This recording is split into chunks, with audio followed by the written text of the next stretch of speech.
નમસ્કાર ખેડૂત મિત્રો, આપનું સ્વાગત છે ખેડૂત વિકાસ યુટ્યુબ ચેનલમાં। મિત્રો આજના આ વિડીયોની અંદર આપણે જોવાના છીએ કે હાલ જે મિત્રો જીરું બજાર છે કઈ રીતની જોવા મળી શકે છે એના વિશે સંપૂર્ણ માહિતી મેળવશું, તેથી વિડીયોમાં અંત સુધી બન્યા રહેજો। ઉપરાંત મિત્રો વિડીયો પસંદ આવે તો વિડીયોને લાઇક કરી દેજો અને જે મિત્રો ચેનલમાં નવા છે એ ખાસ ચેનલને મિત્રો સબસ્ક્રાઈબ કરી નાખજો।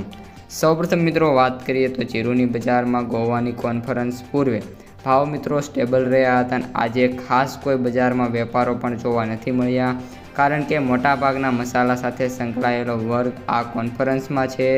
જીરુની બજારમાં વાયદા બજારો આજે થોડા ઘટ્યા હતા। આગળ ઉપર જીરુમાં વેચવાલી સારી આવશે તો બજારમાં ઘટાડો આવશે।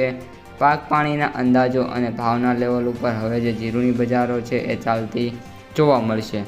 આનંદ એગ્રી વેન્ચરના રાજકોટના પ્રતિનિધિ રજનીભાઈ વિઠાલીએ જણાવ્યું હતું કે ગુજરાતમાં જીરુના પાકની સ્થિતિ સારી છે અને રાજસ્થાનમાં પાછોતરા વાવેતરના વધારા થયા છે।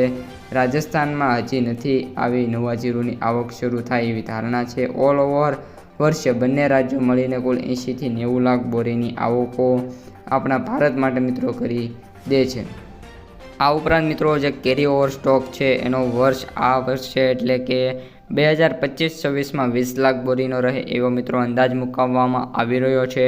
જીરુના ભાવ વિશે એક મિત્રો આપણા જે નિષ્ણાંત છે એમનું નામ રજનીશભાઈ છે, એમને કહ્યું છે કે જીરુના જે મિત્રો છે એમાં બહુ મોટો ઘટાડો દેખાતો નથી। આવકમાં વધારો થશે તો 100 થી 200 રૂપિયાનો ઘટાડો થશે એ 100%ની વાત છે, પરંતુ જીરુના ભાવ લુંજ મંડીએ 3500થી લઈને 3600ની નીચે ન જાય એવી પણ સંભાવના છે। એટલે ઓન એન એવરેજ જે મિત્રો ભાવ છે 3500થી 3600 રૂપિયા તો ખેડૂતોને મળવાના છે મિત્રો, ગેરંટી છે।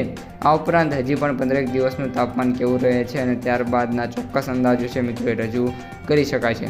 જીરુનો જે બેન્ચમાર્ક વાયદો છે 105 ઘટીને 21,350ની સપાટી ઉપર મિત્રો અત્યારે જોવા મળી રહ્યો છે। તો મિત્રો આ અત્યારની તમામ અપડેટ્સ વિડીયો પસંદ આવ્યો હોય તો મિત્રો વિડીયોને ખાસ લાઇક, શેર, સબસ્ક્રાઈબ